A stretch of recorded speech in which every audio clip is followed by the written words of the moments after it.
بسم الله الرحمن الرحيم. Darussalam Mosque, Thorncliffe Park Drive, Toronto, Canada. Monday after First Taraweeh, 1st of September 2008. Transition of Ruh from Alam Arwah to this world.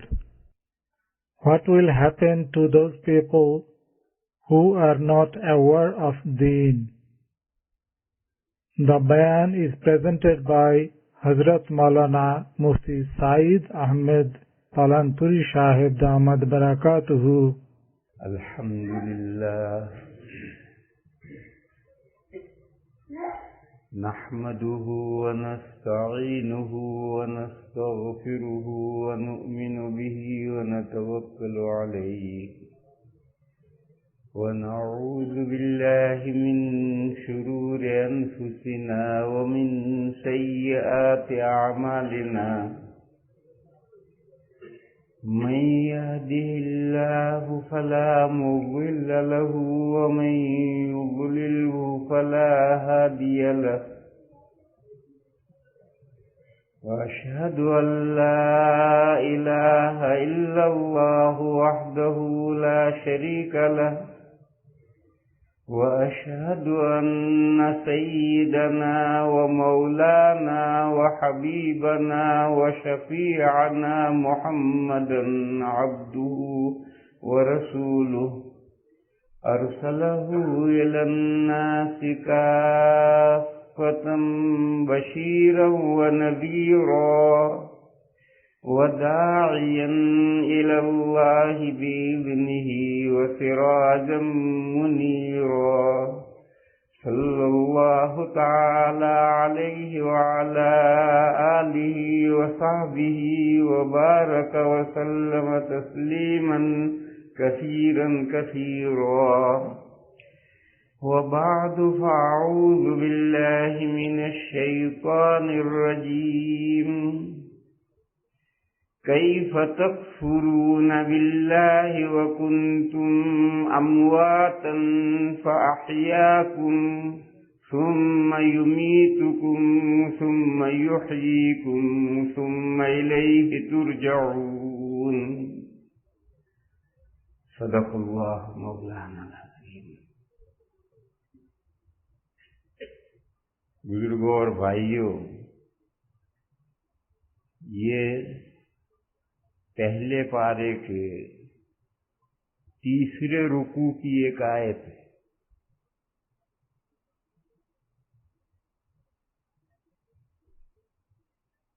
اس کا ترجمہ یہ ہے: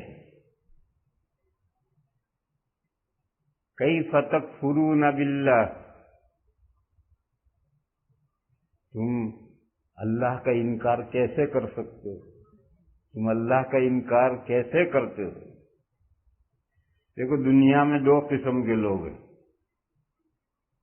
ایک تو وہ ہیں جو اللہ کو مانتے ہیں مگر عبادت صرف اللہ کی نہیں کرتے، اللہ کے علاوہ کی بھی عبادت کرتے. یہ مشرک کہلاتے ہیں، شرک کرنے والے، عبادت میں دوسرے اللہ کے علاوہ کو اللہ کے ساتھ عبادت میں پارٹنر بنانے والے. اور ایک دوسرے ہیں کافر، جس کے معنی ہے انکار کرنے والے، مانتے ہی نہیں اللہ ہیں. آج بھی دنیا میں بے شمار لوگ ایسے ہیں جو یہ کہتے ہیں کہ اس یونیورسل کے پیچھے کوئی مائنڈ نہیں ہے، بس یہ آٹومیٹکلی چل رہی دنیا.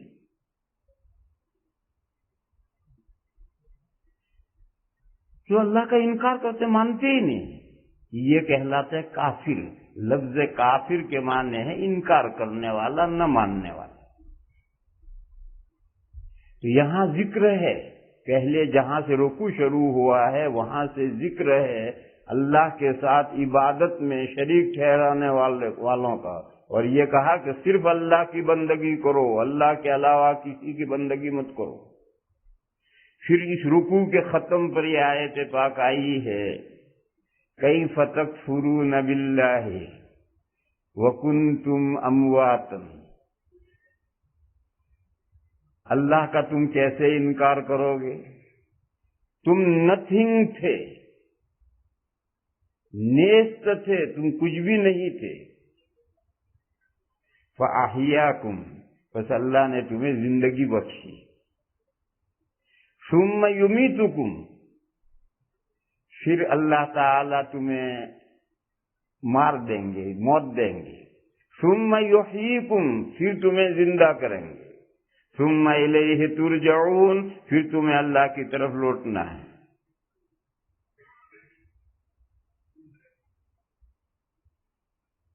اس آیت میں زندگی کے مراحل کا تذکرہ ہے۔ انسان کی زندگی اسٹیپ بائی اسٹیپ ہے، درجہ وار ہے، مراحل زندگی کا تذکرہ ہے اس میں۔ میرے بھائیوں، ہم عام طور پر ہم لوگوں کی ایک غلط فہمی یہ ہے کہ ہم اس دنیا میں پیدا ہوتے ہیں۔ بالکل صحیح، لیکن پیدا فارسی لفظ ہے۔ پیدا کے معنی ہے ظاہر ہونا، پردے کے پیچھے کوئی ہے، پردے کے پیچھے سے آ کر پیدا ظاہر ہو، تو یہ پیدا لفظ فارسی کا ہے، اس کے معنی ظاہر ہونے کے ہیں۔ نتھنگ سے تھنگ بننا، عدم سے وجود میں آنا، یہ پیدا ہونے کے معنی نہیں۔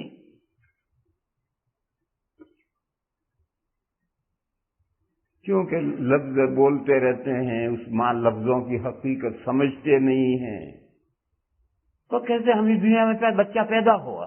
پیدا ہوا کے معنی نتھنگ سے تھنگ بنا، حالانکہ پیدا کے معنی ہی نہیں۔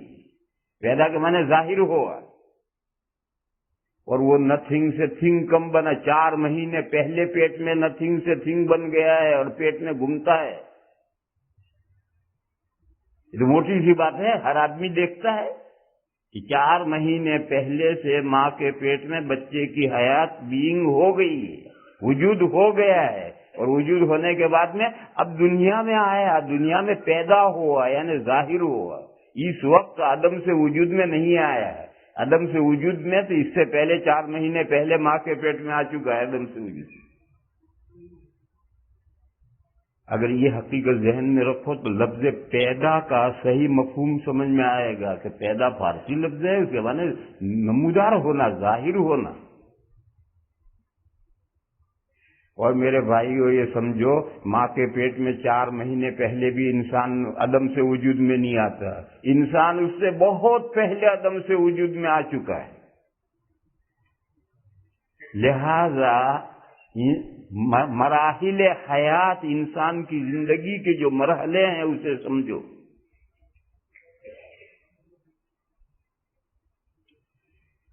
اس آیت کے 2 آیتوں کے بعد میں حضرت آدم علیہ السلام کے پیدا ہونے کا تذکرہ ہے پورے رکوع میں،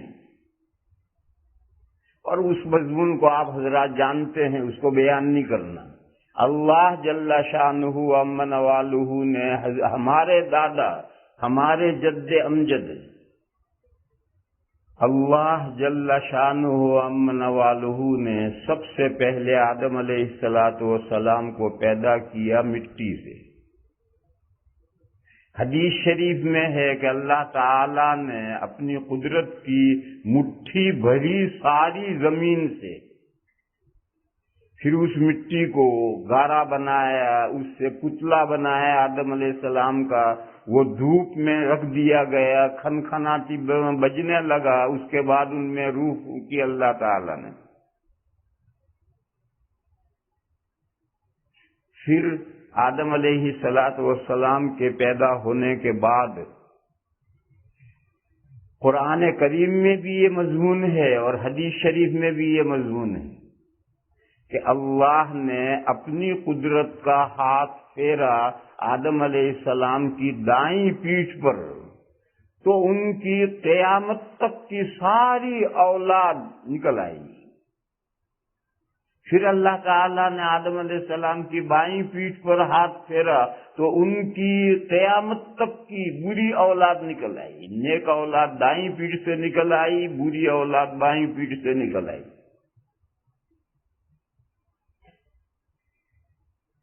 اور کیا سمجھتے ہیں آپ؟ جیسے کوٹھی کا منہ کھول دیتے ہیں تو گھڑ دھڑ دھڑ دھڑ دھڑ گیہوں گرنا شروع ہوتا ہے، اس طرح سے سب انسان نکلے ہوں گے؟ کیا سمجھتے ہیں آپ؟ کوٹھی کا منہ کھول دیا، دڑ دڑ دڑ گیہوں نکل رہا ہے، ایسے سب نکلے ہوں گے؟ ایسے نہیں نکلے تھے۔ قرآن کریم میں تو یہ ہے، سورہ اعراف کے آخر میں یہ مضمون ہے، وَإِذْ أَخَذَ رَبُّكَ مِن بَنِي آدَمَ مِن ظُهُورِهِمْ ذُرِّيَّتَهُمْ۔ اور حدیث میں وہ ہے جو میں نے پڑھی حدیث میں یہ ہے کہ اللہ نے اپنی قدرت کا ہاتھ آدم علیہ السلام کی دائیں پیٹھ پر پھیرا تو قیامت تک کی نیک اولاد نکل آئی، پھر قدرت کا ہاتھ بائیں پیٹھ پر پھیرا تو قیامت تک کی بری اولاد جو وجود میں آنے والی وہ سب نکل آئی۔ اور قرآن میں کیا ہے؟ یاد کرو اس وقت کو، اللہ تعالیٰ فرماتے ہیں یاد کرو اس وقت کو جب لیا تیرے پروردگار نے آدم کی اولاد کی پیٹھوں سے، آدم کے بیٹوں کی پیٹھوں سے ان کی اولاد کو، وَإِذْ أَخَذَ رَبُّكَ مِن بَنِي آدَمَ مِن ظُهُورِهِمْ ذُرِّيَّتَهُمْ، یاد کرو اس وقت کو جب تیرے پروردگار نے لیا آدم کے بیٹوں کی پیٹھوں سے ان کی اولاد کو۔ اب اس آیت کو حدیث کے ساتھ ملائیں گے تو آدھا مضمون قرآن میں ہے، آدھا حدیث میں ہے، اور دونوں مل کر مضمون مکمل ہوتا ہے۔ کیا صورت ہوئی؟ جب اللہ نے اپنی قدرت کا ہاتھ پھیرا تو حضرت آدم علیہ السلام کی جو صلبی اولاد تھی وہ ان کی پیٹھ سے نکل آئی، پھر اس اولاد کی پیٹھ سے ان کی صلبی اولاد نکلی، پھر ان کی پیٹھ سے ان کی اس دنیا میں جس طرح سے انسان پیدا ہوتے چلے جا رہے ہیں، ہو چکے اور ہو رہے ہیں اور ہوں گے، اسی ترتیب سے سارے انسان وجود میں آئے۔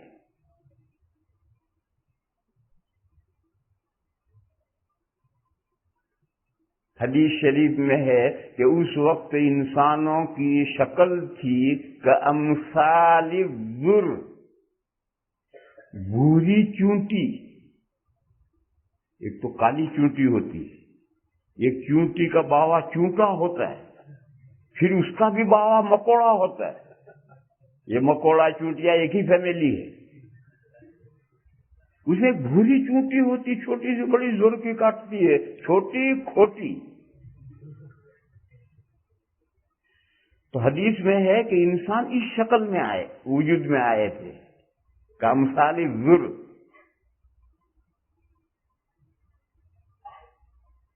علماء کرام نے لکھا ہے کہ یہ انسانوں کی روحیں تھیں، اور یہ چونٹی جیسا جو شکل ہے یہ عالم مثال کا بدن ملا تھا انہیں۔ بہرحال سب انسان اس طرح سے آگے، انسانوں کے جسم وجود میں نہیں آئے، بس صرف یہ روحیں وجود میں آئے۔ اور جب روح ایک عرض ہے کہتے ہیں، جب اس کو بقا چاہیے تو اس کو کوئی نہ کوئی جسم چاہیے، تو عالم مثال سے جسم مل گیا چونٹی وجہ سے۔ پھر کیا ہوا؟ پھر اللہ تعالیٰ نے کلاس لی، تمام انسانوں کے سامنے اللہ نے تجلی فرمائی، اپنا دیدار کرایا، اپنی پہچان کروائی اللہ نے۔ کلاس لی کا یہ مطلب کہ جب تمام انسانوں نے اللہ کا دیدار کر کے، اللہ کی زیارت کر کے اللہ کو پہچان لیا تو پھر ان کا ایگزام ہوا، اور پرچے میں ایک سوال فقط ہے۔ پرچے میں جتنے سوال کم ہوں گے اتنا امتحان سخت ہو۔ ایک سوال فقط، الست بربکم، بتلاؤ میں تمہارا پروردگار نہیں ہوں؟ کیا میں تمہارا پروردگار نہیں ہوں؟ بتلاؤ۔ تو تمام انسانوں نے جواب دیا، اور 100 نمبر کا جواب دیا، 100 نمبر پرچے کا جواب دیا۔ سب نے کہا بلا، کیوں نہیں؟ یعنی آپ اگر ہمارے پروردگار نہیں ہے تو اور کون پروردگار ہو سکتا؟ آپ ہی ہمارے پروردگار۔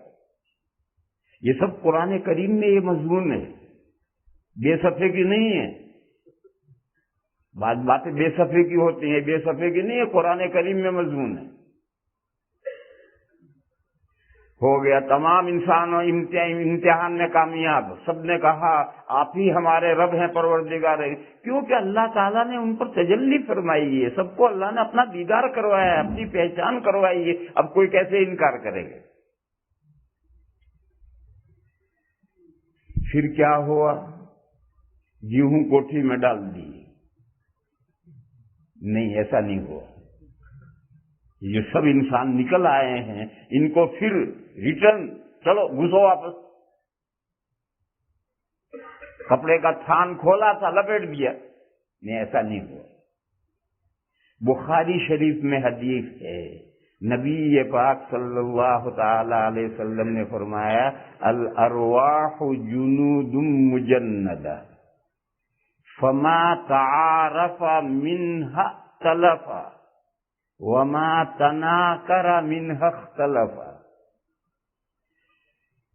نبی پاک صلی اللہ تعالی علیہ وسلم نے فرمایا کہ پھر اللہ تعالیٰ نے ان روحوں کو عالم ارواح میں، ایک ورلڈ ہے، ورلڈ آف اسپرٹ، روح کی دنیا ہے ایک، عالم ارواح میں وہ ساری روحیں رکھ دی گئی ہیں ریجیمنٹ بنا کر، جیسے فوج کے ریجیمنٹ ہوتے ہیں، پلٹنیں ہوتی ہیں، فوج کے گروپ ہوتے ہیں، ان کے نمبر ہوتے ہیں، ایسے وہاں پلٹنیں بنا کر کے، گروپ بنا کر کے ساری روحیں رکھ دی گئی۔ الارواح جنود مجندۃ۔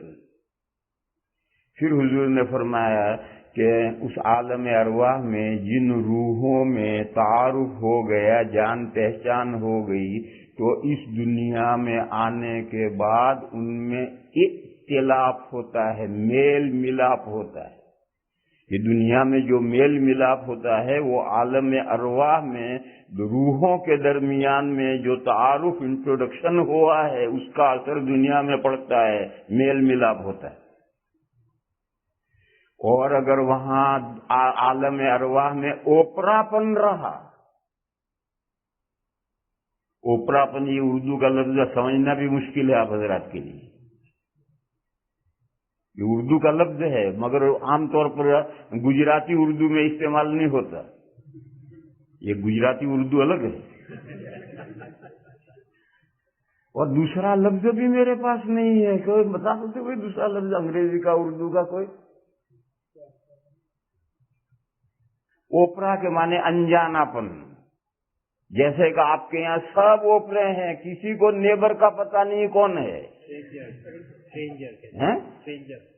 ڈینجر، وہ کہتے ہیں ڈینجر، اسٹرینجر۔ تو آپ کے یہاں تو بے شمار مثالیں ہیں، کسی محلے میں کسی کو پتہ نہیں کہ دائیں بائیں نیبر کون ہے، یہی اوپرا پن ہے، انجانا پن۔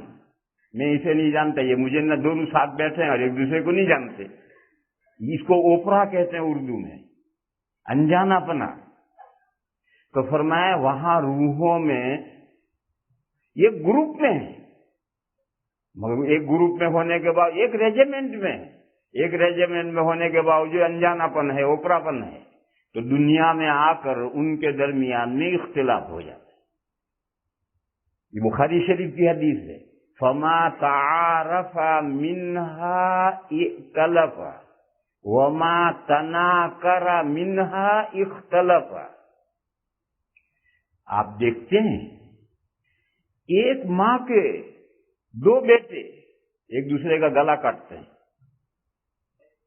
اور ایک ایران کا ایک توران کا، سرے راہ مل جاتے ہیں اور ایسے دوست بن جاتے ہیں، ایسے پکے ہو جاتے ہیں کہ جیسے نسلوں سے ایک خاندان کے ہوں۔ یہ ہمارے سامنے یہ واقعات ہوتے رہتے ہیں، دو آدمی اتفاقاً راستے میں مل جاتے ہیں اور ان دوستی ہو جاتی ہے، اور ایک ماں کے دو بیٹے ایک دوسرے کے دشمن گلا کاٹتے ہیں۔ تو حدیث شریف نے فرمایا کہ جو عالم ارواح میں روحوں کے جو ریجیمنٹ بنے ہیں، جو پلٹن گروپ بنے ہیں، وہاں جو تعارف و تناکر ہے اس کے یہ اثرات دنیا میں پڑتے ہیں۔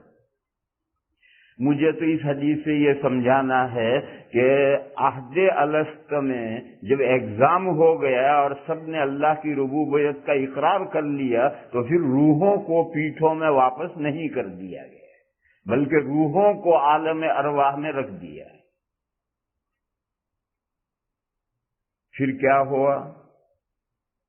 پھر آدم علیہ السلام اور دادی صاحبہ رضی اللہ تعالی عنہا جب تک جنت میں رہے ان کی کوئی اولاد نہیں ہوئی۔ کتنے دن رہے تھے اللہ جانے، 1000 سال بھی ہو سکتے ہیں، 10,000 سال بھی ہو سکتے ہیں، کروڑ سال بھی ہو سکتے ہیں، ہمیں کیا معلوم کتنے سال رہے۔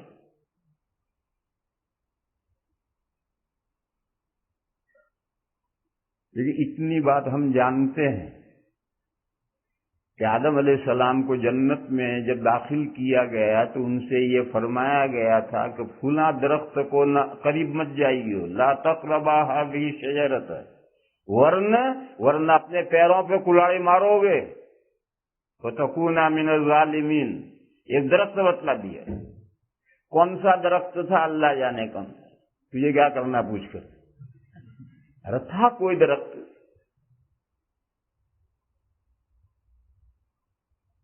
تو اللہ نے یہ فرمایا کہ یہ درخت ہے، اس کے قریب مت جائیے، اگر اس کے قریب جاؤ گے تو اپنے پیروں پہ کلاڑی مارو گے۔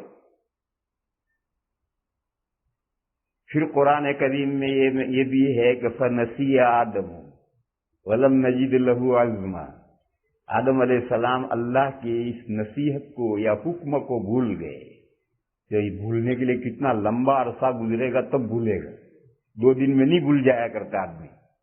پھر اللہ کی بات اور بندہ بھول جائے، بندہ بھی نبی آدم علیہ السلام اللہ کی بات بھول جائے، یہ بہت ایک لمبا عرصہ گزرتا ہے تو بھولتا ہے۔ تو اس آیت میں اشارہ ہے کہ ایک لمبا وقت دادا دادی جنت میں رہے ہیں، لیکن جب تک وہ جنت میں رہے کوئی اولاد نہیں ہوئی۔ کیوں نہیں ہوئی؟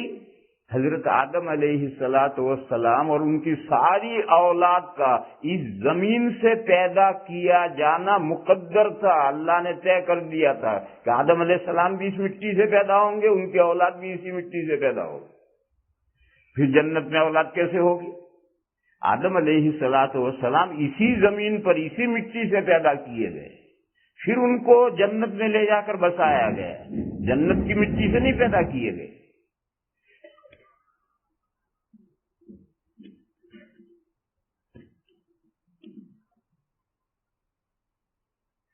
تو آدم علیہ السلام کی ساری اولاد کا اسی مٹی سے پیدا کیا جانا مقدر ہے، اس لیے جنت میں کوئی اولاد نہیں ہوئی۔ پھر وہ واقعات پیش آئے، آدم علیہ السلام بھولے کہ قرآن میں تو یہ ہے کہ شیطان نے چکما دیا، دھوکہ دے کر وہ درخت کھلایا، اور آپ کہیں گے بھولے، فَنَسِيَ آدم، یہ بھی قرآن میں ہے، فَأَزَلَّهُمَا الشَّيْطَانُ عَنْهَا، یہ بھی قرآن میں ہے۔ شیطان نے ان دونوں کو اس درخت سے پھسلا دیا۔ تو بھولے کیا؟ یہ نہیں بھولے تھے کہ اللہ نے اس درخت کے کھانے سے مجھے منع کیا، یہ نہیں بھولے تھے۔ وہ جو اللہ نے فرمایا تھا کہ اس درخت کے قریب جاؤ گے تو تم اپنے پیروں پہ کلاڑی مارو گے، اس کو بھول گئے۔ اس نے ابلیس نے کیا کہا؟ هل ادلکم علی شجرۃ الخلد وملک لا یبلی، اس نے کہا آدم، وہ اللہ میاں نے پھولا درخت سے جو تمہیں قریب جانے سے منع کیا ہے، جانتے ہو کیوں منع کیا ہے؟ دیکھو میں تمہارا خیر کا ہوں، جانتے ہو کیوں؟ آدم علیہ السلام نے کہا مجھے جاننے کی کیا ضرورت ہے؟ اللہ نے کہا مت جاؤ قریب، میں نہیں جاؤں گا۔ اس نے کہا نہیں، تمہیں معلوم ہے تم پیدا ہوئے اس سے پہلے اللہ تعالیٰ نے فرشتوں سے کے سامنے ظاہر کیا تھا کہ مجھے زمین میں خلیفہ بنانا ہے، تو وہ زمین کے خلیفہ تم ہی بنائے گئے ہو، اللہ میاں چند دن کے بعد میں جنت سے گیٹ آؤٹ کریں گے تمہیں، جاؤ زمین پر، زمین میں خلافت کے لیے تمہیں بنایا ہے. یہ بات صحیح کہی اس نے. پھر اس نے کہا دیکھو آدم، یہ درخت ایسا ہے کہ اگر تم اسے کھا لو تو ہمیشہ کے ہمیں جنت میں رہ جاؤ گے، جنت سے نکلنا نہیں پڑے گا. اور اللہ تعالیٰ نے اس لیے منع کیا ہے کہ تمہیں گیٹ آؤٹ کرنا ہے یہاں سے، جو زمین پر بھیجنا ہے. اور یہ درخت کا خاصہ ہے، یہ امر درخت ہے. امر یہ اردو لفظ ہے، یعنی مرے گا نہیں پھر کبھی، ہمیشہ جنت میں رہے گا اور اللہ کا قرب اور اللہ کی بارگاہ میں ہمیشہ موجود رہے گا، اللہ سے دور نہیں جائے گا. اس لیے اس درخت سے منع کیا ہے. کم وقت نے الٹی پٹی پڑھائی. وہ درخت امر نہیں تھا، مر تھا. اللہ نے اسی لیے منع کیا تھا کہ جب تک وہ نہیں کھائیں گے جنت میں رہیں گے، اللہ کا قرب رہے گا، اللہ کی نزدیکی حاصل رہے گی، اللہ کی بارگاہ میں رہیں گے. اس لیے منع کیا تھا. مگر اس کم وقت نے الٹی پٹی پڑھائی. اس نے کہا یہ امر درخت ہے، اسے کھا لو گے تو جنت سے نکلنا نہیں پڑے گا. بس یہاں حضرت آدم علیہ السلام چکما کھا گئے، لغزش ہو گئی. اور اس کی یہ بات کہ بھئی آخر ساری جنت کھانے کی اجازت ہے، اس کو کھانے کی کیوں اجازت نہیں؟ معلوم دال میں کچھ کالا ہے. تو اس بات میں وہ دھوکہ دیا تھا اس نے. یہ بات حضرت آدم علیہ السلام بھول جائے یہ ناممکن ہے، اور قرآن میں ہے. وہ بھولے نہیں تھے. فَأَزَلَّهُمَ الشَّيْطَانُ عَنْهَا، اس درخت سے شیطان نے ہٹا دیا ان کو. اور نسی آدم وَلَمْ نَجِدْ لَهُ عَزْمًا، یہ بھی قرآن کریم میں ہے. تو بھولے تھے، یہ مضمون بھولے تھے کہ یہ درخت کھانے سے اللہ کا قرب ہوگا یا اللہ سے دور ہوگا. شیطان نے پٹی پڑھائی، اللہ کا قرب ہوگا. حضرت آدم کے ذہن میں آیا کہ بھئی اللہ کا قرب ہو جائے تو کھانا چاہیے، اللہ کی نزدیکی حاصل کرنی چاہیے، حالانکہ وہ اللہ سے دور کرنے والا درخت ہے.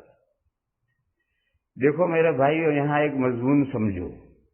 انبیاء سے کوئی گناہ نہیں ہو سکتا، نہ چھوٹا نہ بڑا، نہ صغیرہ نہ کبیرہ، نہ نبوت سے پہلے نہ نبوت کے بعد. انبیاء معصوم ہوتے ہیں. معصوم کا مطلب اللہ ہر گناہ سے ان کی حفاظت فرماتے ہیں. کوئی گناہ کسی نبی سے نہیں ہو سکتا، نہ نبوت سے پہلے نہ نبوت کے بعد، نہ صغیرہ نہ کبیرہ. لیکن ذلت ہو سکتی ہے، معصیت نہیں ہو سکتی، ذلت ہو سکتی ہے. معصیت عربی کا لفظ ہے، اس کے معنی نافرمانی. نافرمانی یعنی بڑے کے فرمان کے اگینسٹ چلنا. انبیاء ایسا نہیں کر سکتے. اگر انبیاء بھی اللہ کے آرڈر کے اگینسٹ چلیں گے تو پھر کون ان کے احکام پر چلے گا؟ لہذا معصیت انبیاء سے نہیں ہو سکتی، لیکن ذلت ہو سکتی ہے. ذلت کے معنی ہے چلتے چلتے پھسل پڑا. لفظ ذلت کے معنی پھسل جانا. آدمی پھسلن کی جگہ پر چل رہا تھا اور بڑے چوکنا احتیاط سے چل رہا تھا مگر پھسل پڑا، تو ذلت ہو سکتی. معصیت اور ذلت میں کیا فرق ہے؟ معصیت اور ذلت میں فرق یہ ہے کہ معصیت میں گناہ کے ارادے سے گناہ کرتا ہے، جان بوجھ کر گناہ کرتا ہے. اور ذلت میں گناہ کا ارادہ نہیں ہوتا اور گناہ ہو جاتا ہے. اتنا ہی فرق. معصیت میں ارادے سے برائی کرے، ارادے سے برائی کرے، اس کا نام معصیت ہے، گناہ ہے. اور ذلت پھسل جانا یہ ہے کہ گناہ ہو گیا، ارادہ نہیں تھا. یا یوں کہو کہ ذلت میں نیت اچھی تھی، بعد میں پتا چلا کہ اوہ گناہ ہو گیا. اس نے ایک اچھی نیت سے ایک کام کیا، بعد میں پتا چلا کہ یہ تو گناہ ہو گیا. مثال لو، حضرت یوسف علیہ السلام کو ان کے بھائی ابا کو پٹا کر ساتھ لے گئے اور کنویں میں ڈالا اور گھر آ کر ابا سے کہہ دیا بھیڑیا کھا گئے. یہ جو بھائی تھے 10 کل 12 بھائی تھے. اس میں سے ایک بچہ یوسف علیہ السلام سے چھوٹے جو بھائی تھے وہ تو گھر تھے ابا کے پاس، اور باقی 10 بھائی جو تھے انہوں نے یہ حرکت کی۔ ان 10 بھائیوں میں سے سب سے بڑے بھائی جو یہودا تھے ان کے بارے میں یہ قول ہے کہ وہ نبی بنے والے ہیں۔ تو سوال ہے کہ جو آگے چل کر نبی بنا اس نے ایسا گناہ کیسے کیا؟ بھائی کو لے جا کر کنویں میں ڈال دیا، آ کر جھوٹ بولا کہ بھیڑیا کھا گیا، ایسا گناہ کیسا کرے گا جو بعد میں نبی بنا ہے؟ اس کا جواب قرآن میں ہے۔ میٹنگ بیٹھی، بھائیوں میں میٹنگ بیٹھی کہ یہ یوسف کا کانٹا بیچ میں سے ہٹانا چاہیے، کیونکہ ابا کی پوری توجہ یوسف کی طرف ہے، ہمارے 10 کی طرف تو ابا دیکھتے ہی نہیں۔ آنکھ کا دیکھنا نہیں ہے، دماغ سے متوجہ ہونا، ابا دیکھتے ہی نہیں۔ اور ابا نبی ہیں، نبی کی توجہ جدھر ہوگی آئندہ اسے نبوت ملے گی، جدھر ابا کی توجہ نہیں ہے اسے نبوت کہاں سے ملے گی؟ تو میٹنگ میں اسی یہودا نے یہ کہا تھا اقتلوا یوسف او اطرحوہ ارضا یخل لکم وجہ ابیکم وتکونوا من بعدہ قوما صالحین۔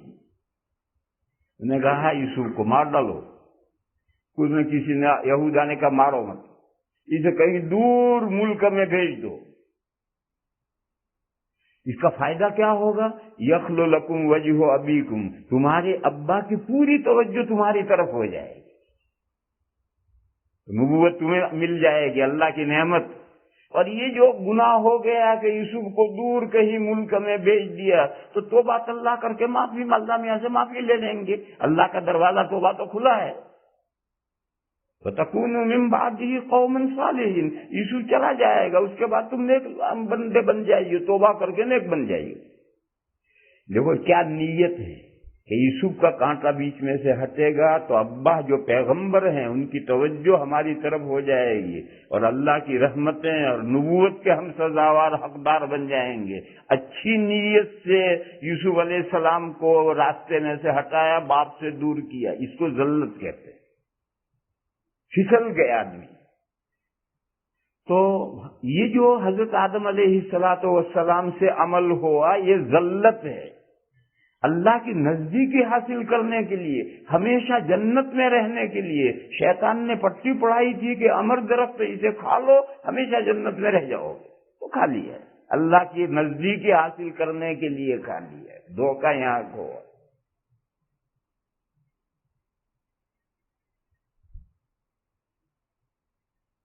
کوئی یہ سوچتا ہے کہ قرآن میں تو ہے وَعَصَىٰ آدَمُ رَبَّهُ فَغَوَىٰ،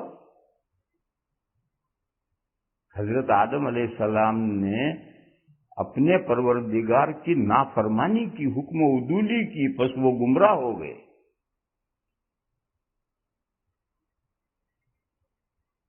سورہ طٰہٰ میں یہ آیت ہے۔ میرے بھائیوں، اس آیت کو سمجھنے کے لیے پہلے لوگوں کے حالات سمجھنے پڑتے ہیں۔ لوگوں کے حالات یہ ہیں، چھوٹے بڑوں کے ساتھ القاب برتتے ہیں اور بڑے کی کوئی غلطی نہیں پکڑتے ہیں، دنیا کا دستور یہ ہے۔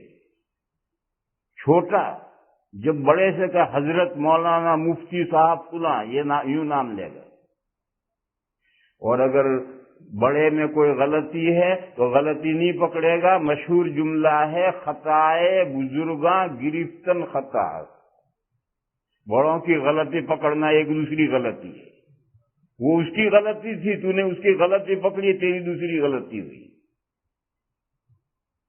اور بڑا چھوٹے کے ساتھ ہے، وہ جو حضرت مولانا مفتی صاحب ہیں اس کو بھی اس کا باپ یہی کہے گا سعید احمد یہاں، وہ اس کے ساتھ کوئی القاب نہیں لگائے گا۔ اور وہ بڑا، وہ بہت بڑا ہے لیکن اس کا بڑا، اس بڑے کی اگر معمولی غلطی کرے گا تو اتنا پھٹکارے گا، اتنا پھٹکارے گا،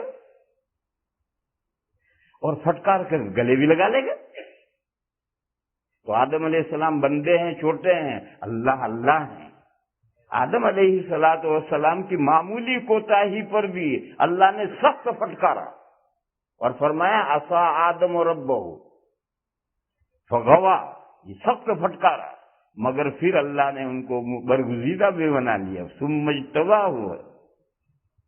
لیکن ہم آدم علیہ السلام سے چھوٹے ہیں.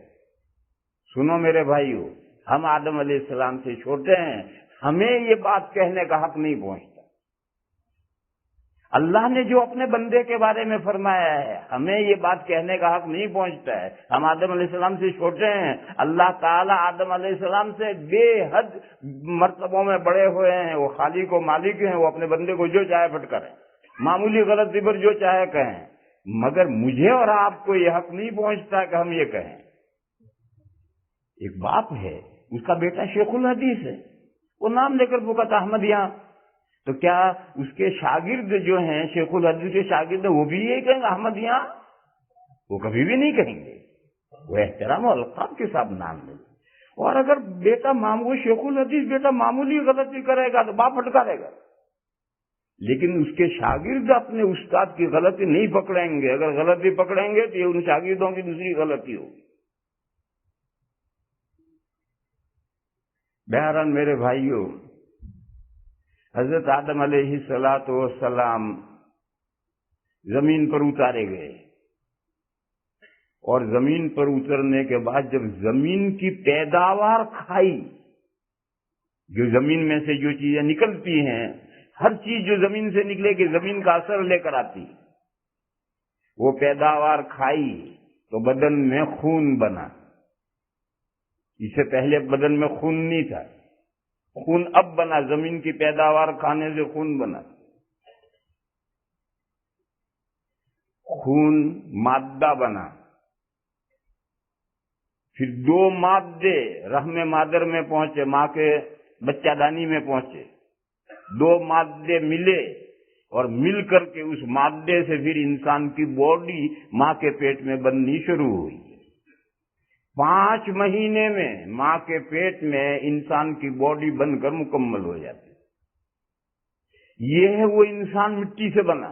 ہر انسان مٹی سے.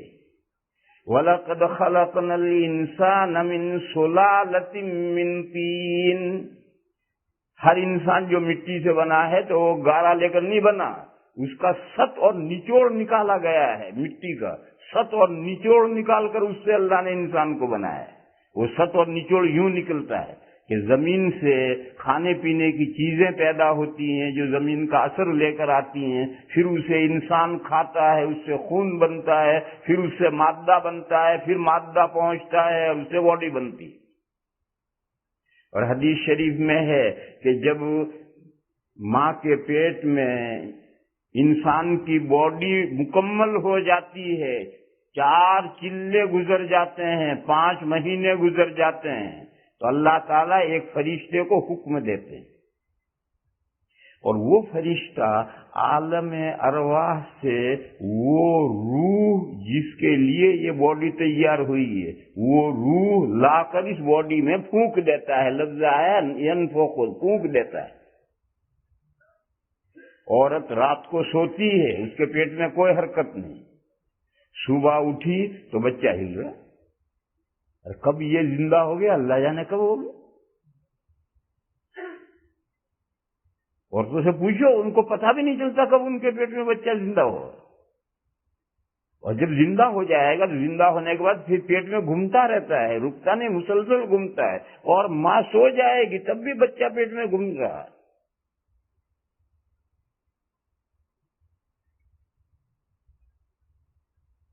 یوں انسان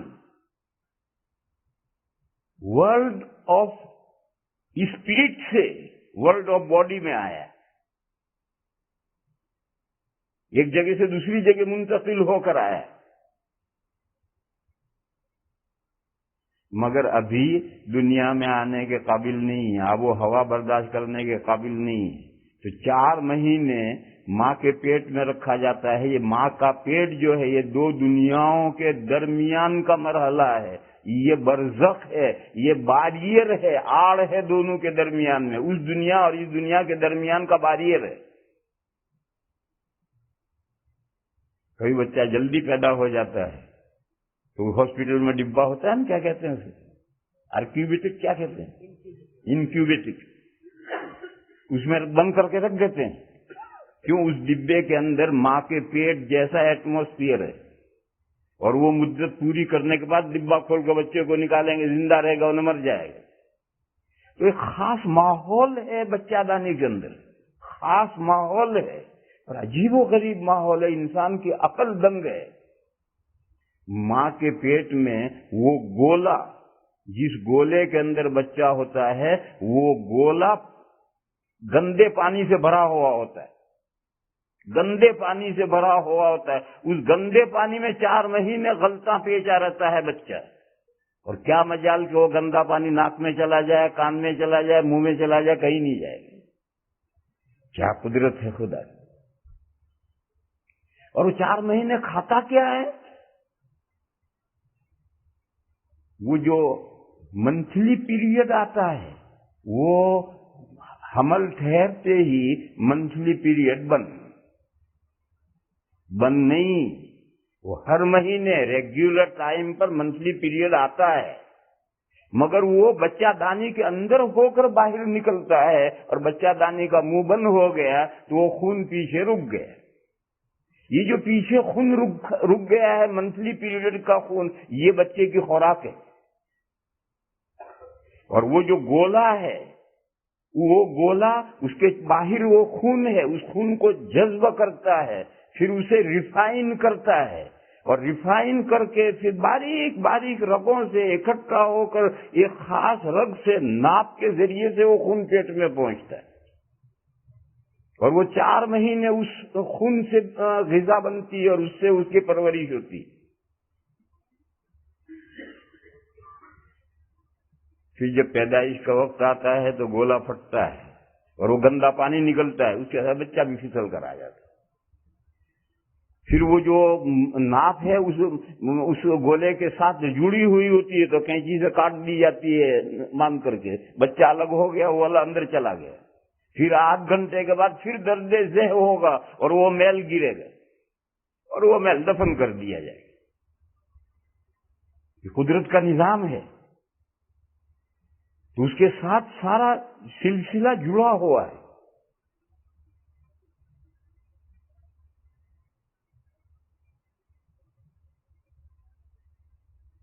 اور ایک عجیب بات غور کرو، 4 مہینے کھایا، ہگا تو ہے نہیں بچہ، سو رہے ہو جگ رہے ہو؟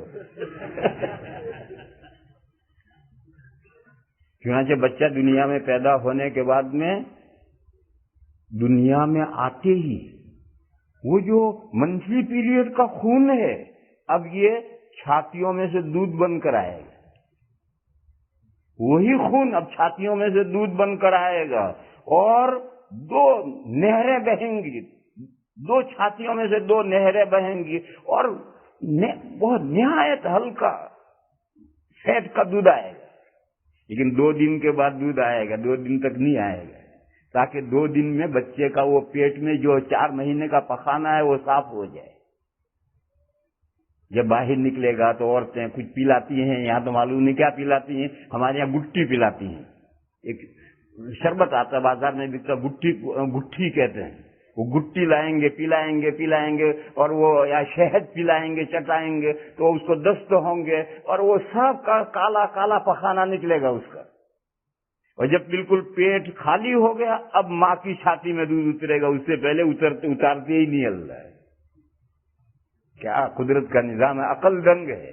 اگر پہلے ہی سے دودھ آتا اور بچہ آتے ہی پینا شروع کر دیتا تو کھانا اور پخانا سب اکٹھا ہوتا۔ بہرحال ایک دنیا سے دوسری دنیا میں جب جاتے ہیں تو بیچ میں بیریئر چاہیے۔ عالم ارواح سے جب ہم اس باڈی کے عالم اجساد میں آئے تو بیچ میں ماں کے پیٹ کا جو زمانہ ہے، یہ 2 دنیاؤں کے بیچ کا فاصلہ ہے، یہی برزخ ہے۔ اچھا، یہ برزخ ادھر کا ہے ادھر کا ہے؟ ادھر کا ہے، ادھر کا نہیں ہے۔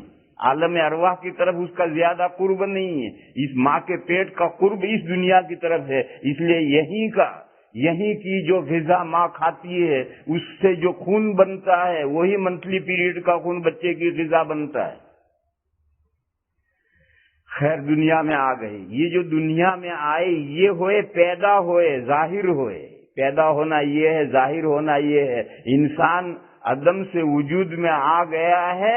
آدم علیہ السلام جب پیدا ہوئے تھے تب سارے انسان عدم سے وجود میں آ گئے. یہاں کوئی یہ سوال کرے کہ ہمیں تو وہ دنیا یاد ہی نہیں.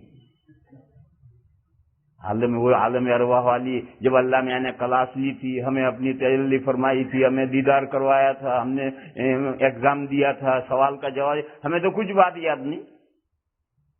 تو یاد نہ ہونا اس بات کی دلیل تھوڑی ہے کہ وہ واقعہ پیش نہیں آئے. بتلاؤ, ہم میں سے ہر شخص سوچے 7 سال تک ہم ماں کے پیٹ سے نکل کر 7 سال کی زندگی کے واقعات بتلاؤ. ہم میں کوئی ہے جسے یہ یاد ہو کہ میں یوں نکلا تھا ماں کے پیٹ سے؟ حالانکہ نکلا ہے. پھر نکلنے کے بعد 2 سال دودھ پیا ہے. کسی کو یاد ہے کہ ہم نے دودھ پیا؟ یہ تو ہم دوسرے بچوں کو دیکھتے ہیں اس لیے اپنے بارے میں یقین کرتے ہیں کہ جیسے یہ بچے نکلتے ہیں دودھ پیتے ہیں ہم بھی اسی طرح سے نکلے ہوں گے. باقی اگر یہ بچوں کے پیدا ہونے کا سسٹم نہ دیکھا ہو تو کوئی نہیں کہہ سکتا کہ میں اس مرحلے سے گزرا ہوں. تو جب ہم اس دنیا کے احوال نہیں جانتے تو وہ تو دوسری دنیا کے احوال ہے, وہ کہاں سے یاد رہیں گے؟